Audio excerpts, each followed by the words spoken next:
Welcome to the Boxing Gossip channel. Deontay Wilder versus Luis Ortiz. It is fight week. We are here.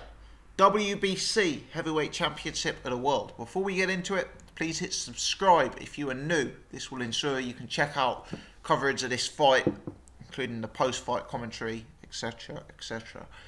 Good fight this. By far the biggest test of both men's careers.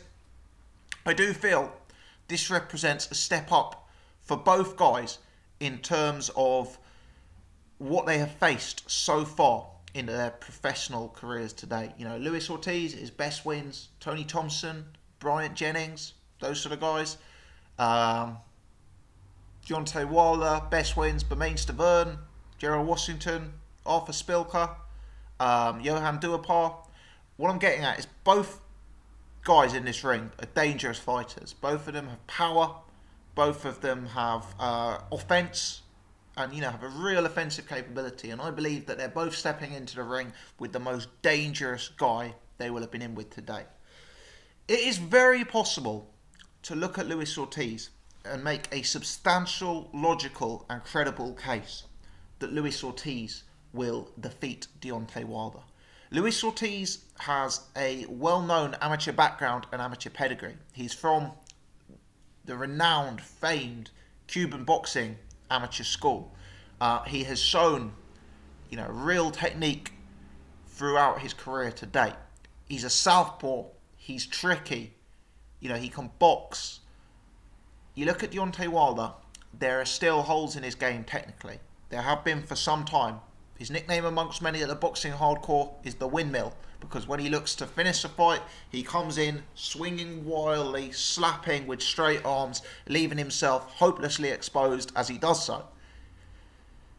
Wilder backs up in straight lines. He backs up in straight lines with his chin straight up in the air, just asking to be tagged. There's questions as to whether Wilder is as capable on the inside as he is on the outside. Questions remain as to Deontay Wilder's punch resistance. It's very easy to look at footage of Deontay Wilder and pick holes in him. It's very easy to say Deontay Wilder has not yet been tested. It's very easy to say Deontay Wilder has a very, very weak resume for a guy with nearly 40 fights who's held a heavyweight championship of the world for some time. And possibly those are all fair comments. But putting that to one side, we have to ask ourselves, will Luis Ortiz be the man to expose those weaknesses in Deontay Wilder? Will Luis Ortiz find a punch that knocks out Deontay Wilder? Will Luis Ortiz bring the inside game that means Deontay Wilder can't get his work off and, succumbs? These are real questions. One thing I will say about Deontay Wilder is, whilst fans like to rip into him a bit, whilst he does do things in the ring that look extremely poor and that you don't expect to see world champions doing, like the windmilling, he's clearly not quite as bad as certain internet trolls like to think he is. Wilder's stepped in there, I think it's 39 times. He's emerged victorious 39 times, with all but one of them coming by way of knockout. And if he was quite as terrible as some people thought he would be, it would be a wonder how he's got wins over, competitors of real note like Spilker, like Gerald Washington. These guys may not be the top 5 in the world. They may not even be the top 10 in the world, but these are, good heavyweights who Wilder's made light work of on the whole. He's had some difficult moments from a boxing standpoint with the likes of Spilker and Washington, but most of those fights have ended in devastating knockout.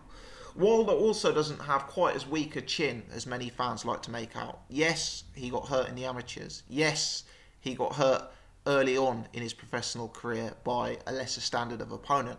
But subsequent to that, I've seen Deontay Wilder take punches from ranked heavyweights, and he doesn't exactly fall to pieces like throwing a glass into a wall. He may not have a George Foreman chin. He may not have a David Tua chin. We'll find out in due course. But his chin isn't pure glass. We've seen it tested enough times in the heavyweight division to know it's not as simple as Luis Ortiz only needs to land once for this fight to be over. So yes, you can make a case for Luis Ortiz in this fight. Who's the better technical boxer? Ortiz. You know, who's got the better amateur pedigree? Ortiz. Who's probably got the better defense? Maybe Ortiz.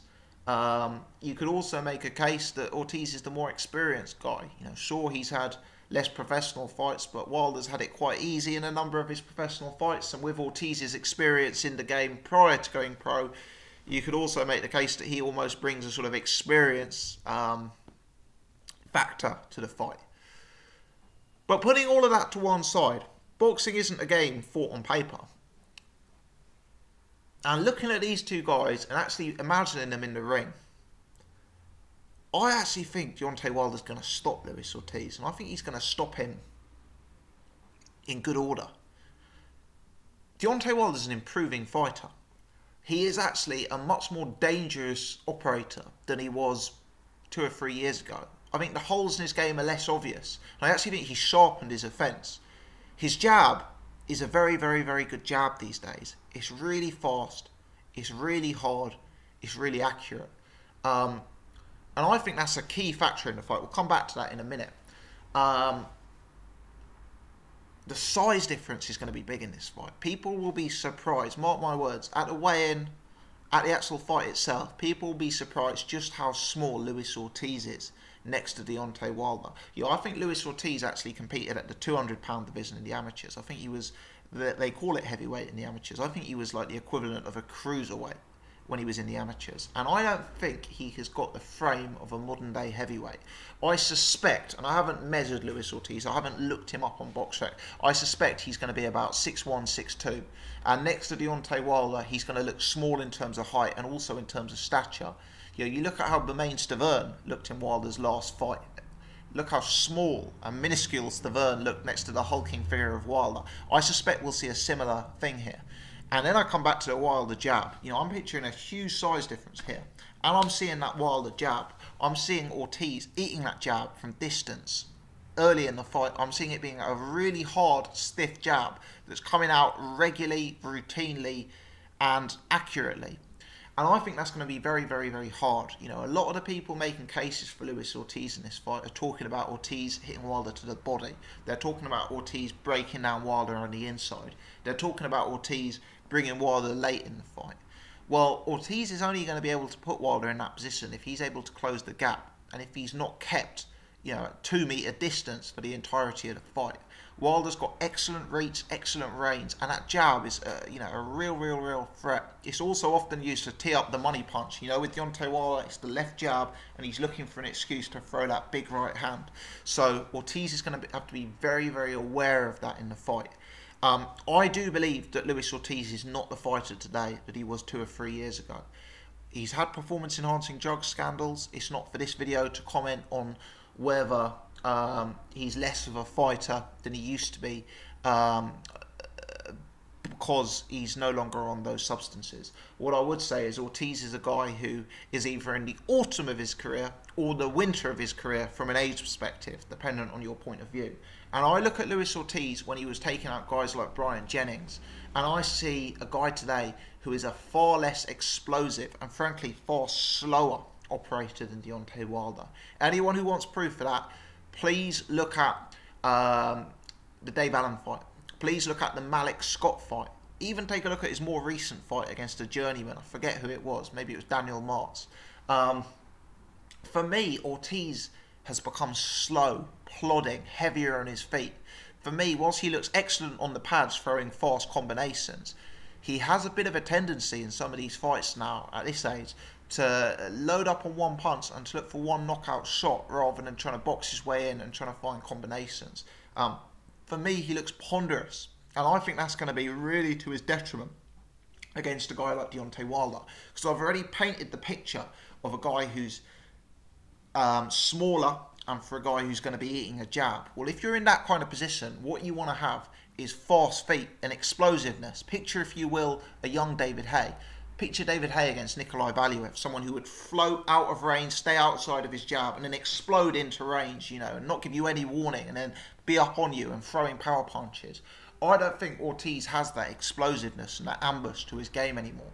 I think he's going to be the small man in there. I think he's going to be the old man in there. I think he's going to be the slow, ponderous man in there.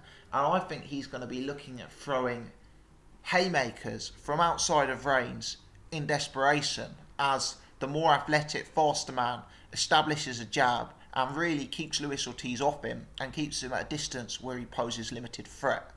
If Ortiz can find some speed from somewhere, and I don't think speed is something you find at Ortiz's age, but if Ortiz can find some speed in there, duck under a jab, find himself in the pocket and find himself in a position where he can work Wilder on the inside and get off shots to his body, then Ortiz probably does have the power and probably does have the technique to win this fight.